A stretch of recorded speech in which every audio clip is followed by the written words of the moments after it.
வள்ளல் மீடியா நேயர்களுக்கு வணக்கம். இன்னைக்கு வேர்ல்ட் பாலிடிக்ஸ்ல முக்கியமான ஒரு இன்சிடென்ட் பத்தி தான் பேச போறோம். ட்ரம்ப், ஜெலன்ஸ்கி, அப்புறம் அமெரிக்கன் வைஸ் பிரசிடென்ட் இவங்க 3 பேருமே ஓவல் ஆஃபீஸ்ல உட்கார்ந்து கொடுத்திருந்த அந்த மீடியாவுக்கு முன்னாடி கொடுத்திருந்த பேட்டியில பாத்தீங்கன்னா இது வரைக்கும் நம்ம பார்த்தவே இராத ஒரு விஷயம் நடந்திருக்கு. விசித்திரமா இருக்கு. அது மட்டும் இல்லாம ஒரு படம் பாக்குற மாதிரி இருந்துச்சு அப்படின்னே சொல்லலாம்.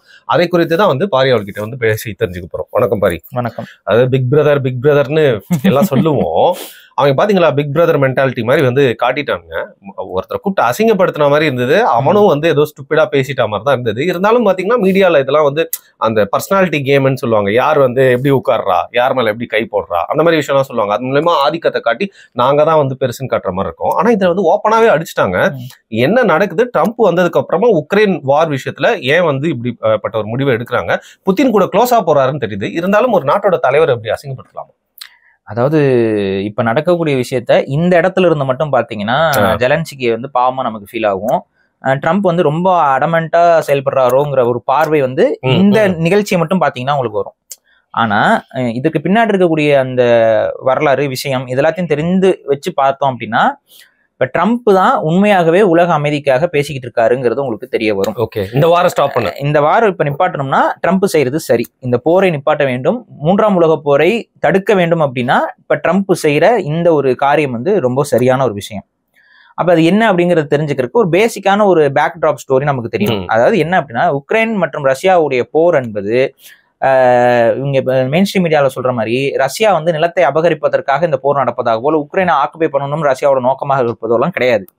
மாறாக நேட்டோ உலக நாடுகளுக்குள்ள உக்ரைனை நாங்க சேர்ப்போம் அப்படின்னு சொல்றது ரஷ்யாவுக்கு உடன்பாடு இல்லை. ஏன்னா ரஷ்யாவும் உக்ரைனும் பார்டர்ஸை ஷேர் பண்ற நாடுகள்.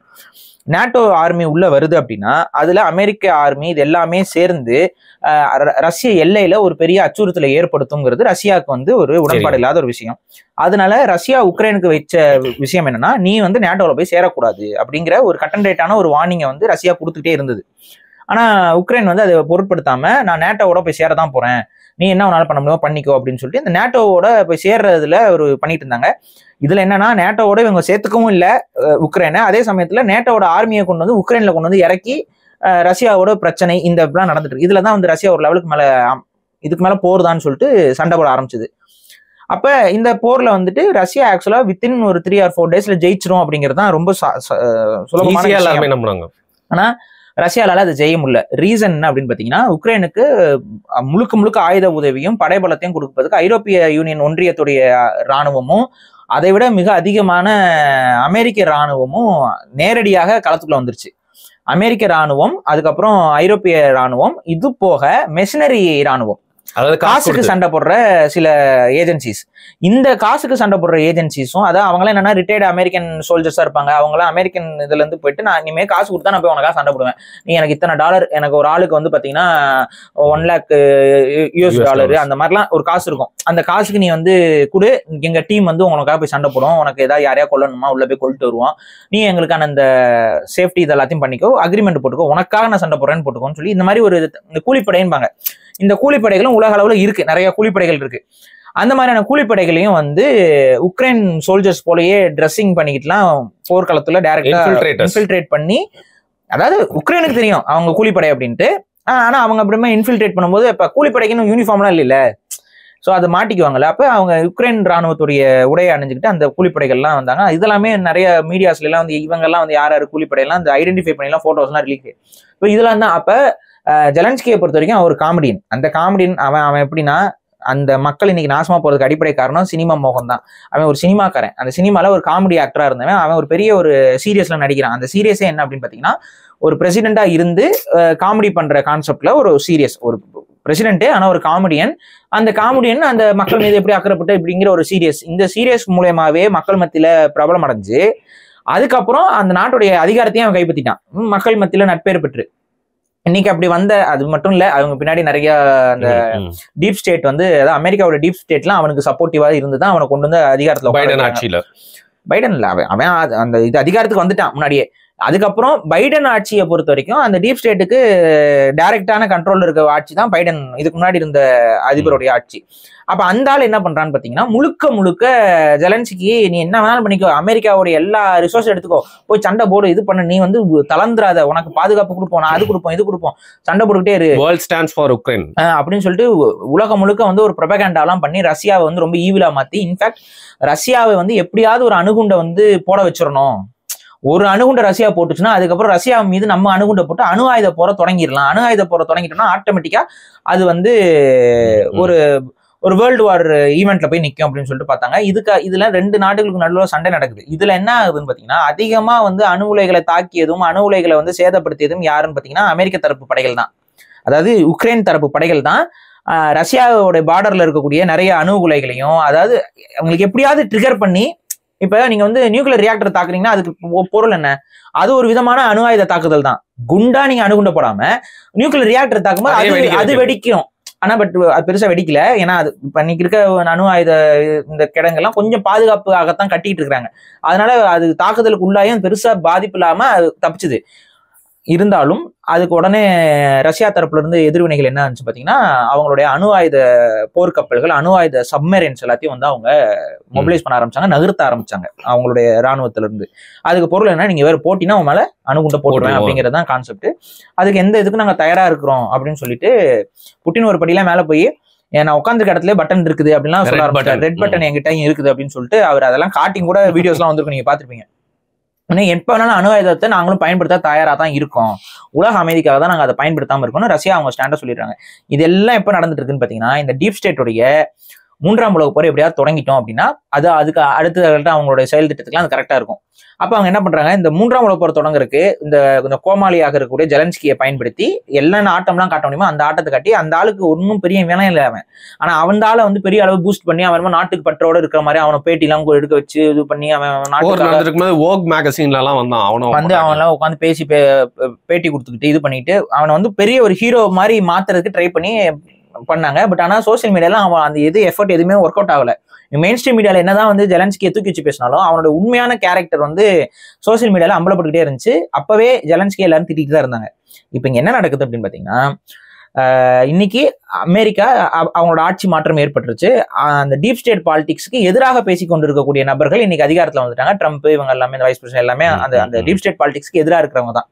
இப்ப இவங்க வந்துட்டு என்ன பண்றாங்கன்னு பாத்தீங்கன்னா, இந்த போரை முடிக்கணும், இந்த போரை இனிமே தொடர முடியாது, அப்ப அதுக்கு நெருக்கடி கொடுக்கணும். யாருக்கு? உக்ரைனுக்கு. அப்ப உக்ரைனுக்கு என்ன சொல்றாங்கன்னா, நான் எதுக்கு உனக்காக சண்டை போடணும்னு பேச ஆரம்பிச்சிட்டாங்க. அதுக்கு முன்னாடி வரைக்கும் பைடன் ஆட்சியில நான் இருக்கேன்டா அண்ணன், நான் இருக்கேன், உனக்காக நான் இறங்குறேன், நீ வந்து நிப்பாட்டிடாத, நீ சண்டை போட்டுட்டே இரு, உனக்கு தைரியத்தை நாங்க கொடுக்குறோம், ஆயுதத்தை நாங்க கொடுக்குறோம், பணத்தை நாங்க கொடுக்குறோம், ரிசோர்ஸ் நாங்க உனக்கு தரோம், நீ சண்டை போட்டு பாத்துக்கலாம் அதுக்கப்புறம் அப்படின்னு சொல்லி போரை தூண்டிக்கிட்டே இருந்தாங்க. இந்த அமெரிக்காவுடைய சப்போர்ட் நமக்கு இருக்குங்கிற திமிரில் ஜெலன்ஸ்கியும் ஆட்டம், ஓவர் ஆட்டம். இன்னைக்கு வந்து இந்த ஷிஃப்ட் ஆன உடனே கண்டிப்பா இந்த ஆட்டத்துல ஏதாவது ஒரு குறைபாடு வருங்கிறது எல்லாருமே எதிர்பார்த்தது தான். அப்ப அதுதான் இன்னைக்கு ஒரு டிராமாட்டிக்கா நடந்திருக்கு. அது என்ன அப்படின்னா, எப்பவுமே ஒரு ரகசிய சந்திப்பாகத்தான் இதெல்லாம் நடக்கும். ஆனா ட்ரம்ப் என்ன வேலை பண்ணி விட்டாரு பாத்தீங்களா, எல்லா பிரஸ் மீட்டையும் பிரஸ்களையும் கொண்டு வந்து லைவ்ல போட்டு விட்டாப்ல. வேணும்னே பண்ணிட்டாங்க, வேணும்னே கூப்பிட்டு வச்சு அவனை வந்து அவனும் வந்து பாத்தீங்கன்னா அவனுக்கு தெரிஞ்சிருச்சு, இங்க ஏதோ நமக்கு தப்பா நடக்க போகுது இன்னைக்கு. ஏன்னா ட்ரம்ப் வந்து நம்மள வந்து ஏதாவது ஒண்ணு பண்ண போறாருன்னு தெரிஞ்சுட்டு அவன் வேணும்னே கோட் சூட் இல்லாம, ஏன்னா உங்களுக்கு தெரியும்ல அமெரிக்கன் பிரசிடென்ட் சந்திக்க வரும்போது கோர்ட்டோட தான் வரணுங்கிறது அவங்களோட கல்ச்சர். அவங்களோட கல்ச்சர்ல வந்து அந்த கோர்ட் இல்லாம நீங்க ரொம்ப கேஷுவலா வந்துட்டு நீங்க ட்ரெஸ் பண்ணிருக்க மாதிரிலாம் வந்து போயிட்டு உட்காந்தா, அங்க சொல்றேங்க இங்க இல்லைங்க, அங்க போய் உட்காந்தா கண்டிப்பா என்ன சொல்லுவாங்க, இது என்னங்க இம்ப்ராப்பர் ட்ரெஸ்ஸிங் அப்படின்னு சொல்லுவாங்க. அதே வந்து இல்ல சொல்ற ஒரு பேச்சுக்கு இப்ப இந்த டிராகன் டாலர் எல்லாம் போட்டுக்கிட்டு, ஏங்க அது சும்மா அந்த கேம் ஆஃப் த்ரோன்ஸ்ல வரதுங்க, சுத்தி எல்லாம் விடலாம். அது என்ன டார்கெரியன் இல்ல இல்ல ஆக்சுவலா இதை பத்தி நிறைய பேர் வந்து யோசிப்பாங்க, ஒரு இடத்துல எப்படி ட்ரெஸ் பண்ணணும் அப்படிங்கிறது. நம்ம உட்காந்து பேசுறது ஒரு கேஷுவல் கான்வர்சேஷன் அப்படிங்கிறது. ஆமாமா, அது ஐயோ நான் உங்களை நான் சொல்லலைங்க. இப்ப நீங்க வந்து இப்ப ட்ரம்ப் கிட்ட போய் பேசுனீங்கன்னா அவர் அப்படி நினைச்சுக்குவாரு, நான் சொல்ல வரேன். என்ன பார்த்து உதயநிதி ஸ்டாலின் கேட்டு போயிட்டா மாதிரி நீங்க சொல்றீங்களா? இல்ல அவரை பார்த்தா நான் கேட்டு போயிட்டேன், அவர் சட்டமன்றத்துல டிஷர்ட் எல்லாம் போட்டு போறேன். ஆமா, இப்ப டிஷர்ட் போட்டு போகும்போது அது விமர்சனம் ஆகுது பாத்தீங்களா, சட்டமன்றத்துக்கு இப்படியா வர்றது, இதுவா இது அப்படின்னு கேக்குறாங்களா. அதே மாதிரிதான் ஜெலன்ஸ்கி வந்து கருப்பு டிஷர்ட், அதுவும் உங்களுக்கு கருப்பு டிஷர்ட் இதெல்லாம் வந்து பாத்தீங்கன்னா உங்களுக்கு அமெரிக்கன் கல்ச்சர்ல தெரியும். கருப்புங்கிறது வந்து ஒரு துக்கத்துக்கான ஒரு மாதிரி ஒரு இந்த கருப்புங்கிறதே வந்து ஒரு ஆன்டி அப்படிங்கிற அந்த ஒரு சோக நிகழ்வுக்கு கலந்துக்கும் போது பண்றது, இல்ல வந்து ஒரு எதிர்ப்பை காட்டுறதுக்கு பண்றதுதான் கருப்பு கொடி. இது எல்லாமே வேறு கருப்பு டிஷர்ட். நம்ம முதல்வர் ஸ்டாலின் அவர்கிட்ட இதெல்லாம் ஜெலன்ஸ்கி கேட்டு கத்துக்கணும். நம்ம முதல்வர் பாத்தீங்களா கொடையும் கூட கருப்புல இல்லாம வெள்ளை கொடை, வெண்கொற்ற கொடையோட போனார் பாத்தீங்களா. அந்த மாதிரி அந்த பண்பு வந்து ஜெலன்ஸ்கிக்கு தெரியல. இப்ப கருப்பு கொடையோட போயிருந்தா மோடி கோச்சுக்குவாருங்கிறதுக்காக அவர் எவ்வளவு அழகா ஒரு வெள்ளை கொடையை போட்டு அப்படியே புடிச்சிட்டு அப்படியே போனாங்க. அது போல ஜெலன்ஸ்கி போயிருக்கணும். ஆனா ஜெலன்ஸ்கி அப்படி போகாம கருப்பு சட்டையை மாட்டிக்கிட்டு போக, கருப்பு டிஷர்ட்டை மாட்டிட்டு போக வந்துட்டு அப்பவே கலாய்க்க ஆரம்பிச்சிட்டாப்புல ட்ரம்ப். ட்ரெஸ் எல்லாம் பயங்கரமா இருக்கு அப்படின்னு. ஏன்னா சந்திக்க வர இப்படி ஆளா வருவேங்கிறத சொல்லாம அந்த மாதிரிலாம் கூட சொல்றாப்லையா? அதெல்லாம் அது லைவ்லயே இருக்கு. வந்துட்டு நல்ல ட்ரெஸ்ஸா இருக்கு அப்படின்னு ஒரு மாதிரி சார்காஸ்டிக்கா சொல்றாப்புல. அதுக்கப்புறம் உட்காந்து பேசிட்டு இருக்கும்போது வைஸ் பிரசிடென்ட் டைரக்டாவே கேட்டாரு, நீங்க வந்து எங்களை அவமதிக்கிறீங்க, நீங்க வந்து இப்ப இதுதான் உங்களுடைய ப்ராப்பர் ட்ரெஸ்ஸிங்கானே கேட்டாங்க பக்கத்துல. அது வைஸ் பிரசிடென்ட் இருக்காப்ல. வைஸ் பிரசிடென்ட் டைரக்டா இதை கேட்கல, ஒரு பிரஸ் வந்து இதை கேக்குது அவர்கிட்ட. நான் வந்துட்டு அவர் என்ன சொல்றாரு, இந்த நிகழ்வு முடிச்சுட்டு நான் அடுத்து உங்களை சந்திக்க வரும்போது நான் வந்து ப்ராப்பரான கோட் சூட்ல வரேன். அதான் நீ ஏன் சூட்ல வரலன்னு கேட்டாங்க. அவங்களுக்கு அந்த சூட்ல வர்றதான ஒரு ப்ராப்பரான ஒரு மரியாதை, எத்திக்கலா அவங்களோட பார்வையில. ஆக்சுவலா அது சரியா தப்பானா அது பெரிய விவாதம். ஏன்னா ஒவ்வொருத்தனுக்கு என்னென்ன கம்ஃபர்டபுளான ட்ரெஸ் இருக்கோ, அவனோட ட்ரெடிஷனலா இருக்கலாம், அவனுடைய கம்ஃபர்ட், அதை வந்து நம்ம வந்து ஆக்சுவலா நீங்க வந்து இது அவன் போட்டிருக்க ட்ரெஸ், அதனால உங்களுக்கு எந்த விதமான அவமரியாதையும் இல்லை. பட் ஆனா அமெரிக்காவுடைய உளவியலுக்கு ஒரு சூட் இல்லாம ஒருத்தன் வந்து உள்ள என்ட்ரானா அது ஒரு அவமரியாதை, அதாவது அவங்க வந்து ப்ராப்பரான ஆள் இல்லைன்னு அவன் உளவியல் அப்படிங்கிற மாதிரி அவங்க நினைக்கிறாங்க.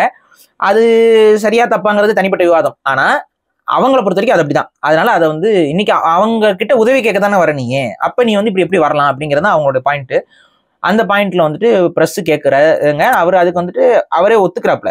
இப்ப வந்து நான் இல்ல இது எனக்கு கம்ஃபர்டபுளான ட்ரெஸ், இதுல உங்களுக்கு என்ன அன்கம்ஃபர்டபுளா ஃபீல் ஆகுறீங்க எனக்கு தெரியல சொல்லியிருந்தா பரவாயில்ல. ஆனா அவன் என்ன சொல்றான், ஓகே நான் வந்து இப்ப இந்த மீட்டிங் முடிச்சுட்டு நான் போயிட்டு திரும்ப நான் வந்து ப்ராப்பர் ட்ரெஸ்ஸோட வருவேன் அப்படின்னா, அப்ப உனக்கு ப்ராப்பர் ட்ரெஸ்ஸிங் அமெரிக்கால என்னன்னு உனக்கு தெரியும். ஏன்னா அவர் ஹாலிவுட்ல ஒரு ஆக்டர் தானே இந்த ஆளு, நிறைய ஹாலிவுட் படங்கள் நடிச்சிருக்காப்புல. அப்புறம் அந்த அவார்ட் ஃபங்க்ஷன் இதுக்கெல்லாம் நீங்க அது எல்லாத்தையும் கல்ச்சரை போய் பார்த்து தெரியும். அப்ப தெரியாமலாம் கிடையாது ஜெலன்ஸ்கிக்கு. பட் அவர் வந்து தன்னை எப்படி போர்ட்ரே பண்ணிக்க போறான்னா ஒரு கூலான பிரசிடென்ட் அப்படிங்கிற மாதிரி தன்னை போர்ட்ரே பண்ணிக்கணுங்கிறது அவருடைய எண்ணம்.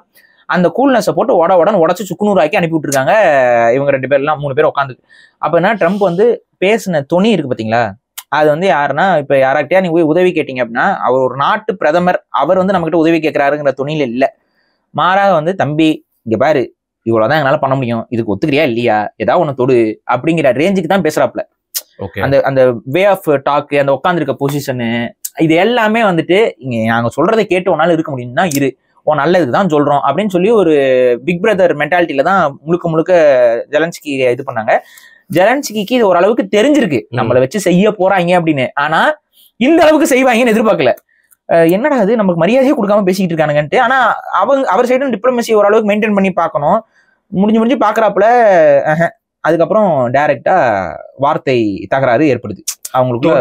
அதுக்கப்புறம் கவர்மெண்ட் இருக்க சொல்லி ஒரு மாதிரி என்னென்னலாம் பண்ணிட்டாங்க. அது வந்துட்டு அப்புறம் வார்த்தை தகராறுகள் ஏற்படுது. அதுல அந்த என்னென்ன தகராறு வந்துச்சு அப்படின்னு சொல்லும்போது அவர் என்ன சொல்றாரு, ட்ரம்ப் வந்து நாங்க இதுக்கு முன்னாடி இந்த அதாவது ஃபர்ஸ்ட் ஜெலன்ஸ்கி சொல்றாப்ல, உங்களுக்கு முன்னாடி இந்த பிரசிடென்ட் வந்து எங்களுக்கு முழுசா இது சப்போர்ட் பண்ணாரு அப்படின்னா இவர் முன்னாடி இந்த எல்லாம் பேசாத. அது வந்து பைடன் அந்த ஆளுக்கு அறிவு இல்லை இப்படியே சொல்லிட்டாப்ல.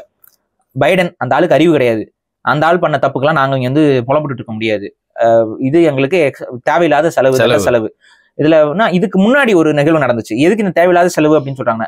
ஆக்சுவலா வந்து உக்ரைன் வந்து இந்த அழுத்தத்தை ட்ரம்ப் கொடுக்க ஆரம்பிச்சிட்டாரு. எதுக்கு நான் வந்து உனக்காக சப்போர்ட் வரணும், இப்ப நமக்குள்ள ஏதாவது ஒரு குடுத்தல் வாங்கல் இருக்கணும்ல, அப்படிங்கிற ஒரு இதுல கேட்க ஆரம்பிச்சாங்க. அப்பதான் வந்து ஒரு கையெழுத்து போடுறதுக்கு ஒரு திட்டம் ஏற்படுது. அது வந்து rare resources, rare earth metals அப்படின்னு சொல்லக்கூடிய அந்த நமக்கு அந்த சொல்ற அந்த சின்ன அந்த விஷயங்கள்லாம் இருக்குல்ல, உக்ரைன்ல நிறைய இருக்கு, அதெல்லாம் வந்து மைனிங் பண்றதுல ஒரு பாலிசியை வந்து மேக் பண்றாங்க. அது எப்படி அவங்க கொண்டு வராங்கன்னு பாத்தீங்கன்னா 50% of the revenue of the mining projects வந்து உக்ரைனுக்கும், 50% ஆஃப் த மைனிங் ப்ராஜெக்ட்ஸோட ரெவன்யூ வந்து யூஎஸ் தரோம். சோ இப்ப ஒரு இடத்துல இப்ப 100 கோடி ரூபாய்க்கு ஒரு இடத்துல மைன் பண்றாங்க அப்படின்னா அதுல ஒரு 50 கோடி ரூபாய் யூஎஸ்க்கும் 50 கோடி ரூபாய் உக்ரைனுக்குங்கிற மாதிரி அந்த டீல்ல பேசுறாங்க. இந்த டீல்ல உக்ரைன் தரப்பு வைக்கக்கூடிய இது என்னன்னா, எங்களுக்கு செக்யூரிட்டி இதுக்கு வேணும், எங்களுக்கு வந்து இந்த செக்யூரிட்டிக்கான நீங்க வந்து கட்டாயம் உத்தரவாதம் கொடுக்கணும், செக்யூரிட்டி அதாவது என்ன ராணுவ ஒப்பந்தங்கள் வேணும்னு கேட்கறாங்க. ஆனா அந்த ராணுவ ஒப்பந்தத்தை அமெரிக்கா கொடுக்க மறுக்குது. மாறாக அமெரிக்கா தரப்புல என்ன சொல்றாங்கன்னு பாத்தீங்கன்னா, உக்ரைன் ஒரு இண்டிபெண்டன்ட் நாடாக, ஒரு ஜனநாயகத்தை விரும்பக்கூடிய நாடாக இருப்பதற்கு எங்களால என்னென்ன செய்ய முடியுமோ அதெல்லாம் பண்ணுவோங்கிறான். இந்த சபையில அங்கீகாரம் சோ இதெல்லாம் பண்ணுவோங்கிறான். ஆனா இவங்க ஆக்சுவலா எதிர்பார்க்கறது, நீ எனக்கு அதெல்லாம் நீ இப்ப அது வேற, எனக்கு நீ வந்து ராணுவ சப்போர்ட் பண்ணுவேன்னு சொல்லுங்கிறான். மிலிட்டரி சப்போர்ட் எங்களுக்கு வேணும், செக்யூரிட்டி சப்போர்ட் வேணும். அப்ப எங்க நாட்டுக்குள்ள ஏதாவது ஒரு பிரச்சனை ஏற்பட்டா, எங்க நாட்டுக்கு வெளியில இருந்து ஆபத்து வந்தா அதை தடுத்து நிப்பாட்டுற இடத்துல அமெரிக்கா இருக்கணுங்கிற அந்த உத்தரவாதம் இவங்களுக்கு க்ளோஸ் ஆலை. அதான் அந்த செக்யூரிட்டி உத்தரவாதம். ஆனா அந்த உத்தரவாதத்தை வந்து அமெரிக்கா கொடுக்க மாட்டேங்குது. அதாவது ட்ரம்ப் கொடுக்க மாட்டேங்கிறாப்ல. இந்த உத்தரவாதத்தெல்லாம் முன்னாடி இந்த பைடன் கொடுத்துட்டு இருந்தாரு.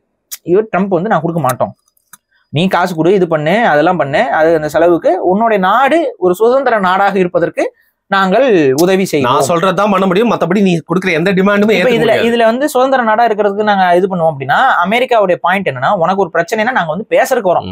இதுதான் கான்செப்ட். பஞ்சாயத்து வேணா பண்ணலாம், அடிக்கலாம், உள்ள இறங்கி நாங்களாம் செலவு பண்ணிட்டுலாம் வந்து நிக்க முடியாது. உனக்கு நான் ஏதாவது நினைச்சா உனக்கா குரல் கொடுப்பேன் தம்பி, நல்லா சண்டை போடுறாப்ல அப்படின்னு சொல்லி குரல் கொடுப்போம். அதுக்கு ஓகேவா அப்படின்னா, அதுக்கு எப்படி இது நீங்களே யோசிச்சு பாருங்களேன். இவன் நாட்டோட வளத்துல பாதிக்கு பாதி இவன் கொடுக்கணும். ஆனா வந்து நாங்க சண்டை போட வர மாட்டோம் அப்படின்னா, அப்ப அவன் என்ன சொல்றான், என்னோட நாட்டை நான் விற்க முடியாதுங்கிறான். இது டைரக்டா சொல்றான். I can't able to sell my nation அப்படின்னா, என்னோட நாட்டை நான் விற்க முடியாதுன்னு அவன் சொல்றான்.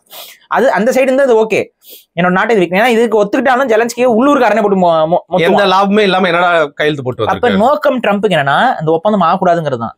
அதனாலதான் சரத்துக்குள்ள இந்த மாதிரி ஒரு ஒன் சைடா வச்சு அதுக்கு கண்டிப்பா ஜெலன்ஸ்கி கையெழுத்து போட முடியாது. அப்ப என்னன்னா ஒப்பந்தம் ரத்து, அந்த கையெழுத்து வந்து சாத்தியம் இல்லை அப்படிங்கிற மாதிரி ரெண்டு தரப்புலையும் இது பண்ணிடுறாங்க.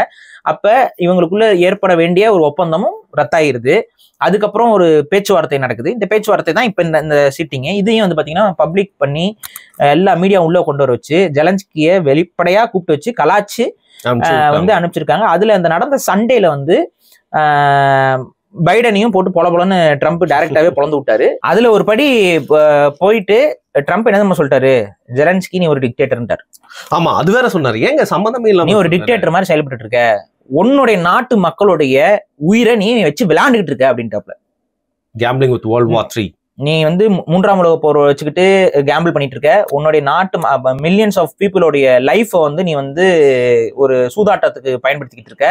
ரெண்டாவது வந்து நீ வந்து ஒரு டிக்டேட்டர் மாதிரி செயல்பட்டு இருக்க. இதை என்னால ஒத்துக்க முடியாது. உன்னோட நாட்டுக்கு நல்லதுதான் நாங்க செய்யறோம். சீஸ் ஃபயர் தான் ஒரே ஆப்ஷன், அதாவது அமைதி தான் ஒரே வழி, போர் நிறுத்தம். அதாவது சீஸ் ஃபயர்னா போர் நிறுத்தம். இந்த போர் நிறுத்தத்துக்கு நீ இறங்கி தான் வரணுங்கிறப்பல. யாருக்கிட்ட இறங்கி வரணும், புட்டின்ட்ட நீ இறங்கி தான் போகணுங்கிறது தான் ட்ரம்போட அழுத்தம். நீ இனிமேல் நீங்க ஆடிட்டு இருக்காத, புட்டின்ட்டு போயிட்டு பண்ணாத, இறங்கி போ அப்படின்னு. அதை சொன்னதுக்கு அப்புறம் நீங்க வந்து ஜெலன்ஸ்கி சைட்ல இருந்து ஒரு வார்த்தை வரும்.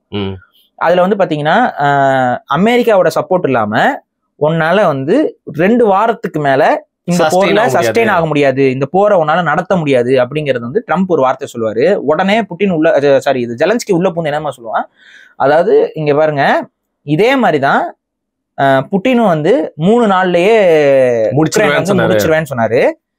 இப்ப எனக்கு புரியுது நீங்க யாரோட இன்ஃபுளுன்ஸ்ல பேசுறீங்க அப்படின்னு சொல்லிட்டு. அதாவது டைரக்டாவே ட்ரம்ப் வந்து நீ வந்து புட்டினுக்கு வேலை போயிட்டேங்கிற மாதிரி, இல்ல புட்டினோட இன்ஃபுளுன்ஸ்ல நீ பேசுற, ஆதரவா இருக்க புட்டினுக்கு நீ ஆதரவா, நீ வந்து அமெரிக்கா வந்து இப்ப ரஷ்யாவுக்கு ஆதரவா பேசிட்டு இருக்கிற மாதிரி இருக்கு, நீ வேலை போயிட்டேங்கிற மாதிரி ஜெலன்ஸ்கி வந்து டைரக்டா சொல்றாப்ல.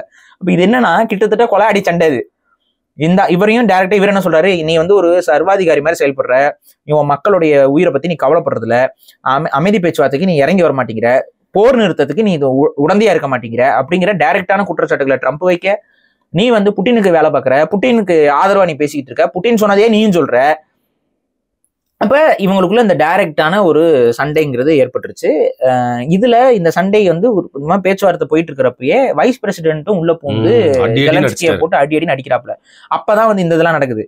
நீங்க ட்ரெஸ்ஸிங்க கூட ஒழுங்கா இது பண்ண, எங்க நாட்டை நீங்க அவமதிக்கிறீங்க, தேங்க் கூட பண்ண மாட்டீங்க, நீங்க வந்து இவ்வளவு நாளா நான் வந்து உனக்கு உதவி செஞ்சதுக்கு நீ ஒரு நன்றியும் கூட உன்னோட அந்த இது இல்ல உங்ககிட்ட. நம்ம எதிர்கட்சிக்காக போய் பிரச்சாரம் வேற நீ பண்ணிருக்க. ஏன்னா வந்துட்டு அது எதுக்கு இந்த நன்றி கூட உனக்கு இல்லைங்கிற அந்த பேச்சு வரும் அப்படின்னு பாத்தீங்கன்னா, ட்ரம்ப் வந்து சொல்றாரு, நீங்க இந்த மாதிரியான விஷயங்கள்லாம் நடந்துகிட்டு இருக்கு நாட்டுல அப்படின்னு சொல்லுவாரு. அதுல வந்து இன்னொரு குற்றச்சாட்டு முன்வைப்பாரு. உன்னுடைய நாட்டு மக்களை உன்கிட்ட போர் வீரர்கள் இல்லைங்கிறனால உன்னுடைய சிவிலியன்ஸை நீ வந்து வார் ஃப்ரண்ட்ல நிப்பாட்டுற, அதாவது சிவிலியன்ஸ் கையில துப்பாக்கியா கையில இல்ல அது நீங்க கவனிச்சிங்களா?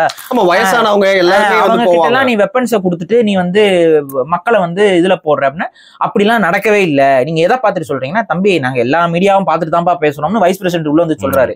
இப்ப சொல்லும் பொழுது ஒரு போர் சூழல்ல உங்க நாடு இல்ல, இப்போதைக்கு உங்க நாடு வந்து போர் சூழல்ல கிடையாது, அமெரிக்காவுக்கு ஒரு பெரிய ஆபத்து ஒண்ணும் இல்ல, ஆனா நாளைக்கு அது வரக்கூடாது நான் வேண்டிக்கிறேன், ஒரு மறைமோ மிரட்டாப்ல, ஆனா நாளைக்கு ஒரு பிரச்சனை உனக்கு வந்தா தான் என்னுடைய விஷயம் உனக்கு என்னன்னு உனக்கு புரியும், கடல் கடந்து வரும், உனக்கு பிரச்சனை உனக்கு கடல் கடந்து. அதாவது சிம்பிளா என்னன்னா, நீ இப்ப காப்பாத்தல அப்படின்னா ரஷ்யா வந்து ஒன்னு அடிப்பான், சீனாக்காரன் வந்து ஒன்னு அடிப்பான் அப்படிங்கறதான் அவர் சொல்ற. அவமானப்படுத்துற மாதிரி இருக்கு அது. வந்துட்டு என்ன சொன்னேன், அப்ப வந்து ட்ரம்ப் என்ன சொல்றாரு, தம்பி தம்பி தம்பி தம்பி இந்த பேச்செல்லாம் என்கிட்ட வேண்டாம், இதெல்லாம் பேச இடத்துல உனக்கு தகுதியே இல்ல, இப்படியே போயிட்டாரு. Not in the place to உன்கிட்ட வந்து விளையாடுறதுக்கு கார்டு இல்ல, அதனால ஏதோ பெனாத்திக்கிட்டு இருக்கடா, பெனாத்திர பயிலங்கிற லெவலுக்கு போட்டு இது மாதிரி வந்து ஒரு பார்த்ததே இல்ல. அரசியல்வாதிகள் பேசிக்கிட்டு ஒவ்வொரு அரசியல்வாதியும் அமைதியா உட்காந்து பேசுவாங்க, நோட்ஸ் எடுத்துக்கிட்டு இருப்பாங்க, நடிப்பாங்க, வந்துட்டு பேசிட்டு அதுக்கப்புறம் நாங்க டிசைட் பண்றோம் அப்படி இப்படின்னு சொல்லிதான் அது முடியும். இது என்னடா ஓப்பனா சொன்னா ட்ரம்ப் வந்து இறங்கி போய் அடிக்கல, ஜெலன்ஸ்கி வந்து பாஞ்சு போய் கடிக்கல, இவ்வளவுதான் நடந்துச்சு. மித்தபடி வந்து முழுக்க முழுக்க இவங்களுக்குள்ள நடந்தது ஒரு வெளிப்படையா ட்ரம்ப் என்ன பண்றாருன்னா, இவர் உக்ரைனுக்கு நாங்க உதவ போறது இல்லை அப்படிங்கிற அந்த ஒரு பானையை போட்டு உடச்சிட்டாரு, கை கழுவுறாரு. உனக்கு நாங்க உதவி செய்ய மாட்டோம், அதனால நீ பொத்திக்கிட்டு போய் சரண்டர் ஆயிரு, போயிட்டு ரஷ்யாவோட டேர்ம்ஸ் இதுக்கு போயிட்டு நீ ஒத்துக்கிட்டு போயிட்டீங்கன்னா மூன்றாம் உலக போர் வராது, இதுக்கு நீ என்ன பண்ற அப்படின்னு சொல்லி ஜெலன்ஸ்கியை போட்டு நசுக்கு நசுக்கிட்டாரு. இது எதனால நல்ல விஷயம் அப்படின்னா, ஒரு தனிநபர் ஒரு அதிபரை போட்டு இந்த அளவுக்கு கேவலப்படுத்தணுமா அப்படின்னா அது தேவையில்லை. பட் ஆனா ஜெலன்ஸ்கியோடைய ஆட்டமே மீடியா வச்சுதான் ஆடிட்டு, அது ஒரு மாதிரி அவரை காட்டிக்கிட்டு ஜெலன்ஸ்கி வந்து நம்ம பெரிய ஒரு வார் ஹீரோ போலையும் அவர் வந்து மக்களுக்காக போராடுற தலைவர் போலையும் டீப் ஸ்டேட் மீடியாஸ் வந்து தூக்கி வச்சு பேசிக்கிட்டு இருந்துச்சு. இப்ப அந்த டீப் ஸ்டேட் மீடியா கிட்ட அவன் அப்படிலாம் ஒரு ஆளே இல்லவன், அவன் ஒரு நன்றி கட்டவன், அமெரிக்காவை அவன் எதிராக பேசிட்டு இருக்கான், அமெரிக்கா செய்த உதவிக்கு அவன் நன்றி கடனே இல்லாம இருக்கான். அதுதான் வந்துட்டு இந்த பேசிட்டு இருக்கும்போது என்ன சொல்லுவாப்புல, உனக்கு உன் நாட்டுக்கு இந்த பிரச்சனை வரும்போதுதான் உனக்கு தெரியும்னு சொன்ன உடனே வைஸ் பிரசிடென்ட் உள்ள வந்து, இந்த பாருங்க உங்களுக்கு இவ்வளவு நாளா வந்து அமெரிக்கா வந்து உங்களுக்கு உதவி செஞ்சது, போர் இதெல்லாம் செஞ்சது, ஏதாவது உங்களுக்கு நன்றி இருக்கா, நாட் ஈவன் தேங்க்ஃபுல் அப்படின்னு சொல்லிட்டு போட்டு கிழிச்சு விட்டாங்க. இது அப்படியே ஆன்லைன்ல இருக்கு, அந்த வீடியோஸ் ஃபுல்லா போய் பாருங்க. அது அந்த இடத்துல ஜெலன்ஸ்கியோட உடல் மொழி, ட்ரம்ப்போடைய உடல் மொழி, அங்க இருக்க வைஸ் பிரசிடென்ட்டோட உடல் மொழி, அங்க வந்து உட்காந்து சுத்தி இருந்தவங்க எல்லாம் யாரு, அங்க இருந்த பிரஸ் மீட்ல இருந்த முக்கியமான பிரஸ் ஆட்கள் யாரு, ஜெலன்ஸ்கியோட ஃபாரின் மினிஸ்டர் வந்து அழுகுற மாதிரி போயிருவாங்க, ஐயோ முடிஞ்சு போச்சே அப்படிங்கிற மாதிரி. இல்ல ஆமா, இது கிட்டத்தட்ட உக்ரைன் முடிஞ்சிருச்சு, உக்ரைன் வந்து இனிமேல் ஆட முடியாது, நடுத்தரல விட்டாங்க. இப்ப வந்து இப்ப உக்ரைனுக்கு இருக்க ஒரே சப்போர்ட்னா யூரோப்பியன் யூனியனால ரஷ்யாவை எதிர்த்து தனியா நிக்க முடியாது. அமெரிக்காவோட சப்போர்ட் இருந்தா தான் ரஷ்யாவை வந்து அவங்களால எதிர்க்க முடியும். நாட்டோல ஒரு பெரும் பங்கு வந்து அமெரிக்காவோட பங்கு. இப்ப அமெரிக்க ராணுவம் வந்து அதுக்கு உதவாதுங்கிற இடத்துல போயிருச்சு அப்படின்னா இந்த போர்ல வந்து ரஷ்யா தான் ஜெயிக்கும். இன்ஃபேக்ட் ரஷ்யா ஏன் இவ்வளவு தாமதமா போய்கிட்டு இருக்கு அப்படின்னா, அவங்க வந்து நாட்டை அழிக்கணுங்கிற நோக்கத்திலே அவங்க போர் செய்யல, ஒரு இடத்த புடிச்சிட்டா போதும், அவங்க கேப்சர் தான் பண்றாங்க, ஒவ்வொரு இடத்தையும் அவங்க இன்ஃபில்ட்ரேட் பண்ணி கேப்சர் பண்றாங்க. இதனால வந்து ரஷ்யாக்கு எக்ஸ்ட்ரா லாஸ் தான். அவன் வந்து டெஸ்ட்ராய் அப்படின்னா அது அவங்களுக்கு ஈஸி. இப்ப அந்த நாட்டை அழிக்கணும் அப்படிங்கிறது அவங்களுக்கு ரொம்ப சுலபம். குண்டுகளை போட்டு தூக்கி அடிச்சு கொத்து குண்டுகளை வச்சு அடிக்கிறதுக்கு எவ்வளவு மிஸ் ஆயிரும். பட் புடிச்சு நிர்வாகம் பண்ணிட்டு இருக்கான். அவங்க என்னன்னா அந்த பகுதியில் இருக்க மக்களை அவங்க பகிர்ச்சிக்க விரும்பல, புரியுதுங்களா? இன்ஃபேக்ட் ரஷ்யா வந்து கேப்சர் பண்ற உக்ரைன் பகுதிகள் எல்லாத்துலயுமே பெரும்பான்மையாக ரஷ்யன் மொழி பேசக்கூடிய மக்கள் வாழக்கூடிய பகுதி தான். இப்ப உக்ரைன்லயுமே ரஷ்யன் மொழி பேசக்கூடிய ரஷ்யன்ஸ் இருக்காங்கல்ல, அவங்க பெரும்பான்மையா எந்தெந்த பகுதியில வாழ்றாங்களோ அந்தந்த பகுதியை தான் அவங்க ஸ்ட்ராட்டஜிக்கலா, ஏன்னா அப்பதான் நம்ம கூட நிப்பாங்க அப்படின்னு சொல்லிட்டு உக்ரைனியன்ஸ் இருக்கிற பகுதிகளை வந்து அவங்க டைரக்டா தாக்கிய கண்ட்ரோலுக்குள்ள கொண்டு வந்தாலும் அதை அவங்க வச்சுக்கணுங்கிற எண்ணம் அவங்களுக்கு இல்ல. அவங்க அதெல்லாம் வந்து லிவரேஜ் பாயிண்ட்ஸா பயன்படுத்திக்கிட்டு நாளைக்கு அமைதி பேச்சுவார்த்தையில கொடுத்துருவாங்க. ரஷ்ய மொழி பேசக்கூடிய மக்கள் பெரும்பான்மையா வாழக்கூடிய பகுதிகளை ரஷ்யாவோட இணைச்சுக்குவாங்க. இதுதான் நடக்க போகுது, அதை நோக்கிதான் அவங்க நகர்றாங்க. அப்ப இந்த இதுல வந்து அவங்க அந்த நாட்டையும் அந்த ஊரையும் அழிக்கிறது ரஷ்யாவோட நோக்கமாவே ஆரம்பத்துல இருந்து இல்லை. அதனாலதான் அவங்களோட போர் முறை வந்து அதிகமா வெப்பன்ஸ் பேஸ்டா இல்லாம சோல்ஜர்ஸை வந்து உள்ள இன்ஃபில்ட்ரேட் பண்ணி கேப்சர் பண்ணி போறாங்க. பட் உக்ரைனுடைய போர் முறை முழுக்க முழுக்க வேற மாதிரி இருந்தது. பாம் போடுறது, அணு உலைகளை தாக்குறது, அவங்களோட ட்ரோன் அனுப்பி அடிக்கிறது, இந்த மாதிரியான வேலைகளை செய்யறது வந்து இதுல மக்களுக்கும் இழப்பு, இதெல்லாமே நடக்குது. உடனே இப்ப இவர் உக்ரைன் அதிபர் என்ன சொன்னாரு, அவங்க பேர் எங்களோட ரஷ்ய குழந்தைகள் எல்லாம், அதாவது எங்களோட உக்ரைன் குழந்தைகள் எல்லாத்தையும் கூட்டிட்டு போயிட்டு பேரை மாத்திட்டாரு. ரஷ்யா புட்டின் வந்து 20,000 குழந்தைகளை வந்து கேப்சர் பண்ணி வச்சிருக்காப்ல. இந்த மாதிரி டிராமாட்டிக்கா இல்லாததெல்லாம் சொல்றாப்ல. அதெல்லாம் வந்து ட்ரம்ப் இந்த காதுல வாங்கி இந்த காதுல அனுப்பி விட்டு அதெல்லாம் வந்து பொருட்படுத்தவே இல்லை.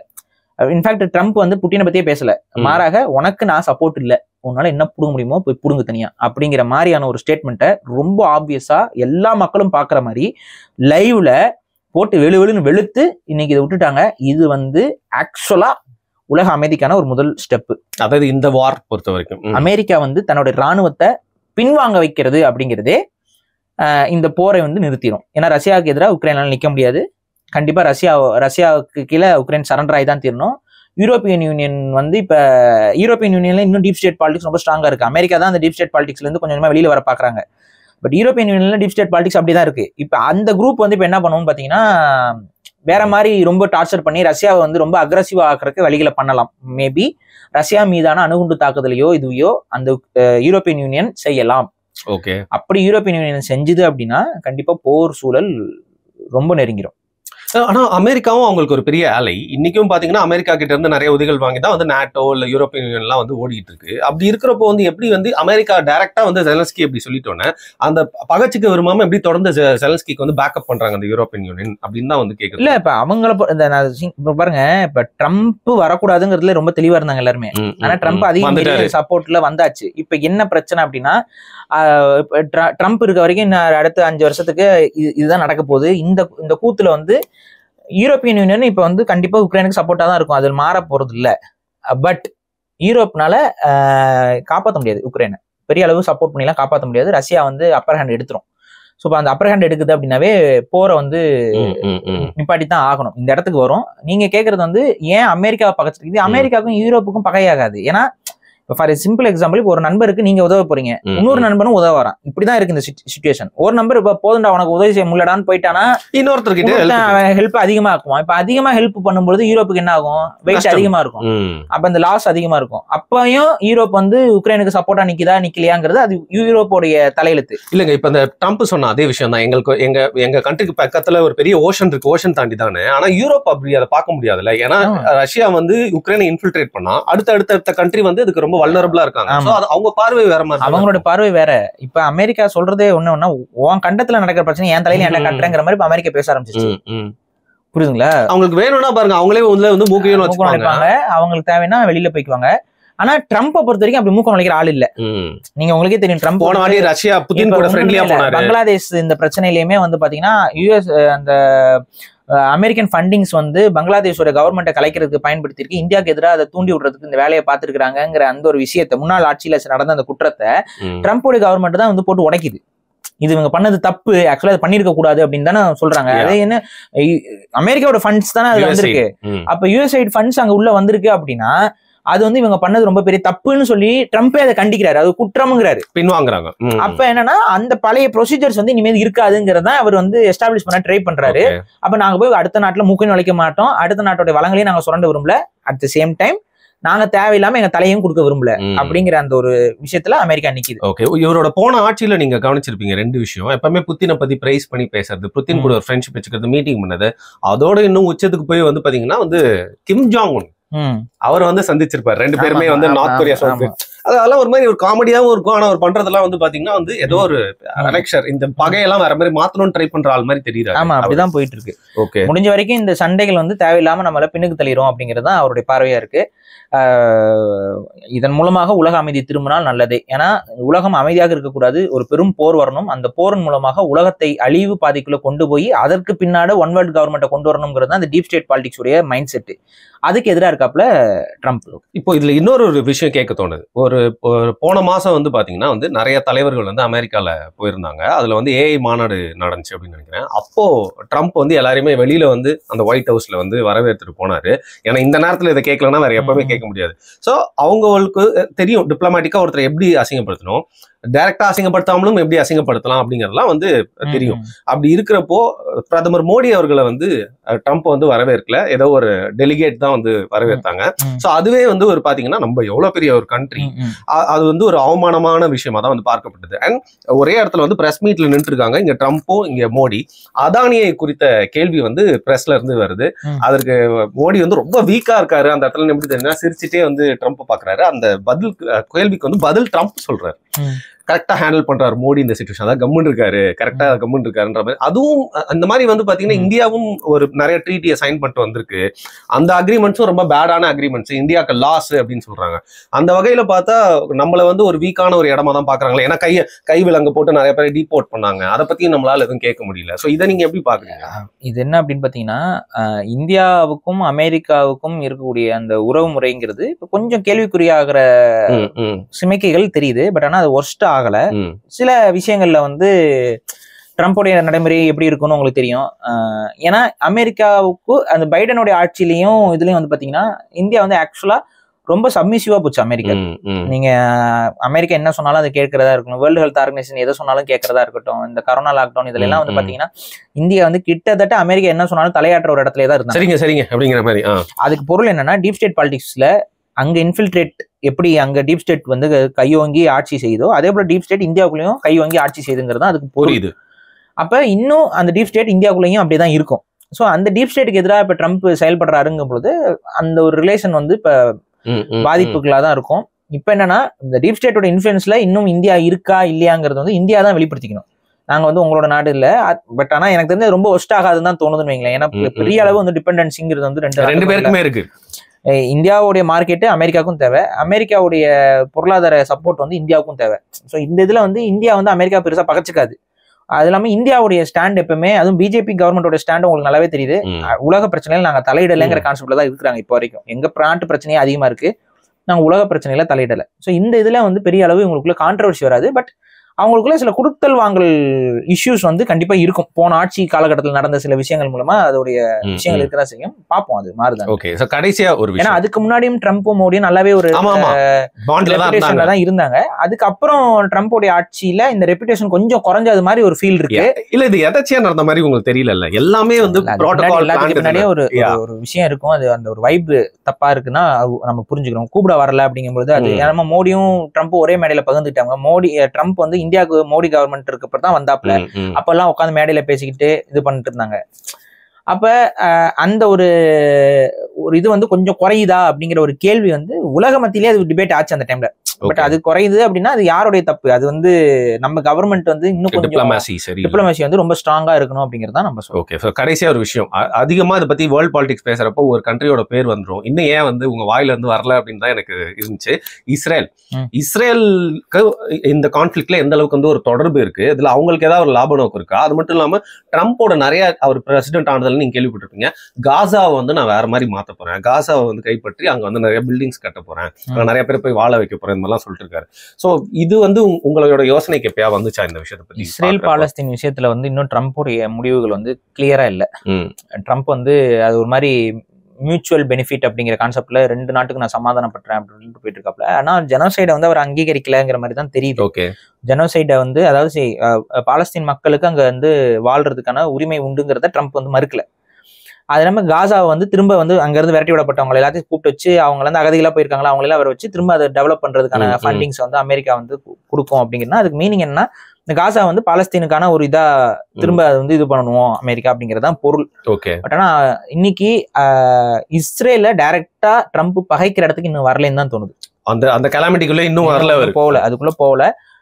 முதல்ல உக்ரைன் முடிச்சிடலாம், உக்ரைன் முடிச்சுட்டு அப்புறம் இஸ்ரேல் பாலஸ்தீனுக்குள்ள போகலாம். ஏன்னா பாலஸ்தீனுக்கு சப்போர்ட்டே இல்லைங்க. சரி, உங்களுக்கு இப்ப ரெண்டு நாடுகள் மோதுது அப்படின்னா நீங்க வந்து ஒரு நாட்டுக்கு சப்போர்ட் பண்ணலாம், ஒரு நாட்டுக்கு எதிராக இருக்கலாம். இப்ப வந்து இஸ்ரேலுடைய மோதல்ங்கிறது அப்படி இருக்கா? அது அப்பாவிகளை கொள்ளுது. அவங்க வந்து அதுல ஒரு ஆயுத போராட்ட குழு இருக்கு. அந்த ஆயுத போராட்ட குழுவும் வந்து பாத்தீங்கன்னா எங்க அந்த ஊர்ல எல்லா பக்கமும் நீங்க காலி பண்ணி இது பண்ணிட்டீங்க. எங்க இருக்கான், இன்னும் இருக்கான்னு சொல்லிட்டு யாருக்கு அதுல பூ சுத்திட்டு இருக்கீங்க? ஸோ தொடர்ச்சியா அந்த மக்களை தாக்குதலுக்கு உட்படுத்துறதுக்கு அவன் வந்து அந்த ஹமாஸை வந்து ஒரு கீயா பயன்படுத்துது இஸ்ரேல். ரெண்டாவது உங்களுக்கே தெரியும், இந்த இஸ்ரேல்ல இருக்கக்கூடிய மக்களோட உளவியல் என்னவா இருக்கு, அந்த யூதர்களோட உளவியல் என்னவா இருக்குங்கிறதுலாம் நிறைய அந்த ஆடியோஸ் வீடியோஸ்லாம் வருது, பாக்குறீங்க. குழந்தைகளை கொள்றோம், ஆமா நானே 5 குழந்தைகளை கொண்டேன், நானே 10 குழந்தைகளை கொண்டேன்னா பெண்கள் வந்து அங்க வீடியோஸ் எல்லாம் பேசுறதுலாம் நீங்க கேட்பீங்க. ராணுவத்துல இருக்கக்கூடிய பெண்கள். இதுல இருந்து உங்களுக்கு என்ன தெரியுது?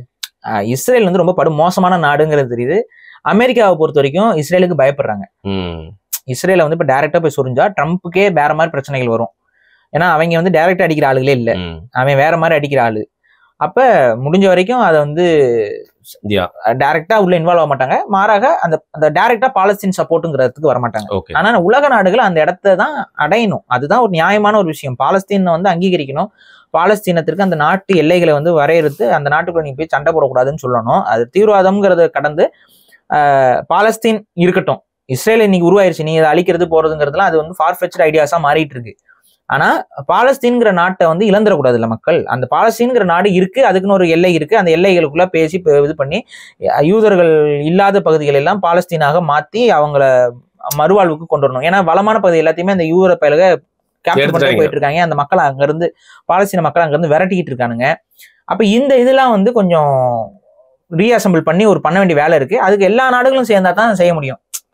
இதுலயே நிறைய நாடுகள் எல்லாமே கருத்து சொல்ல முடியும். ஏன்னா இப்ப என்ன லாபம் இருக்கு, அவங்களால என்ன லாபம் இருக்கு? பாலஸ்தீன்ல இருக்க பாலஸ்தீன் ஒரு நாடு கிடையாது, அதுக்குன்னு ஒரு ராணுவம் கிடையாது, அதுக்குன்னு ஒரு நிலப்பரப்பும் கிடையாது.